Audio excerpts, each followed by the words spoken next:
Salut à tous et bienvenue dans Clap. Et c'est avec plaisir qu'aujourd'hui je vous sors cette nouvelle vidéo dans laquelle on va évoquer les points forts et les points faibles des abonnements Netflix et OCS, pour ensuite vous aider à choisir un abonnement, voire même les deux.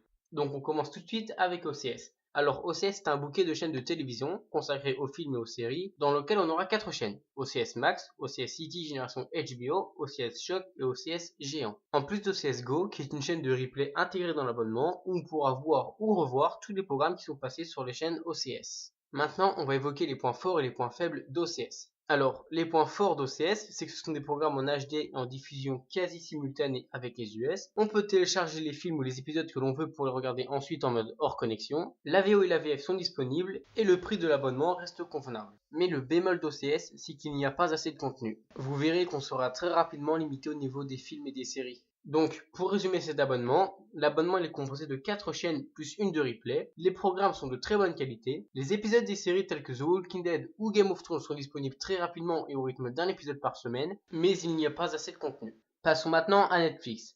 Alors, Netflix, c'est une société américaine qui propose un large choix de films et de séries. Ses avantages sont qu'il y a un très large choix de films et de séries. De très bonnes séries sont proposées, telles que les Marvel. Les prix sont attractifs. La VO et la VF sont disponibles. On peut aussi regarder les programmes en mode hors connexion si on les a téléchargés avant. On peut regarder des programmes en même temps sur différents écrans. Mais le gros problème de Netflix, c'est que les séries mettent énormément de temps à sortir.